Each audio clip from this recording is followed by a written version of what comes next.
Hello दोस्तों, आज मैं आपको सुनाने वाली हूँ आखिरी प्रयास की कहानी, जिसमें एक मूर्ति बनाने वाले की कहानी है। एक समय की बात है। एक राज्य में एक प्रतापी राजा राज करता था। एक दिन उसके दरबार में एक विदेशी आगंतुक आया और उसने राजा को एक सुंदर पत्थर उपहार में दिया।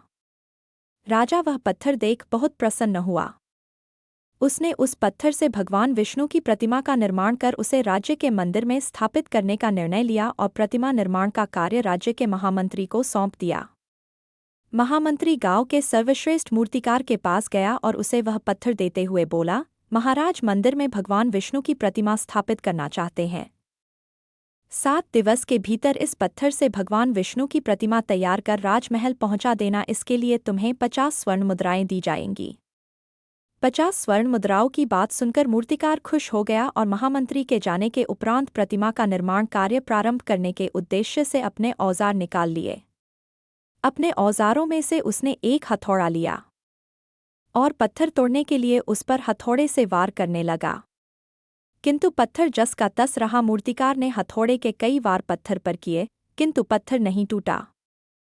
50 बार प्रयास करने के उपरांत मूर्तिकार ने अंतिम बार प्रयास करने के उद्देश्य से हथौड़ा उठाया, किंतु यह सोचकर हथौड़े पर प्रहार करने के पूर्व ही उसने हाथ खींच लिया।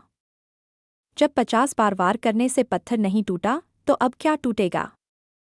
वह पत्थर लेकर वापस महामंत्री के पास गया और उसे यह कह वापस कराया कि इस पत्थर को तोड़ना नामुमकिन है, इसलिए इससे भगवान विष्णु की प्रतिमा नहीं बन सकती।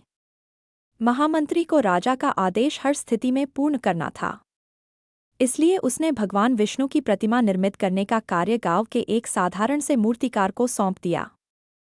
पत्थर लेकर मूर्तिकार ने महामंत्री के सामने ही उस पर हथौड़े से प्रहार किया और वह पत्थर एक बार में ही टूट गया। पत्थर टूटने के बाद मूर्तिकार प्रतिमा बनाने में जुट गया।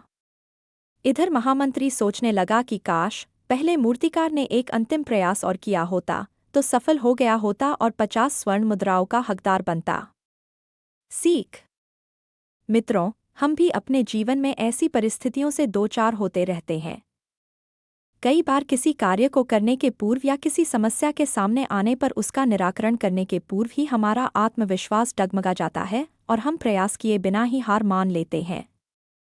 कई बार हम एक दो प्रयास में असफलता मिलने पर आगे प्रयास करना छोड़ देते हैं, जबकि हो सकता है कि कुछ प्रयास और करने पर कार्य पूर्ण हो जाता या समस्या का समाधान हो जाता। यदि जीवन में सफलता प्राप्त करनी है तो बार बार असफल होने पर भी तब तक प्रयास करना नहीं छोड़ना चाहिए जब तक सफलता नहीं मिल जाती।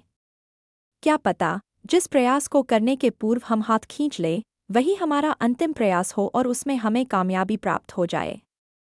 इस वीडियो को लाइक करें और चैनल को सब्सक्राइब करें और कमेंट करके ज़रूर बताएं यह कहानी आपको कैसी लगी है।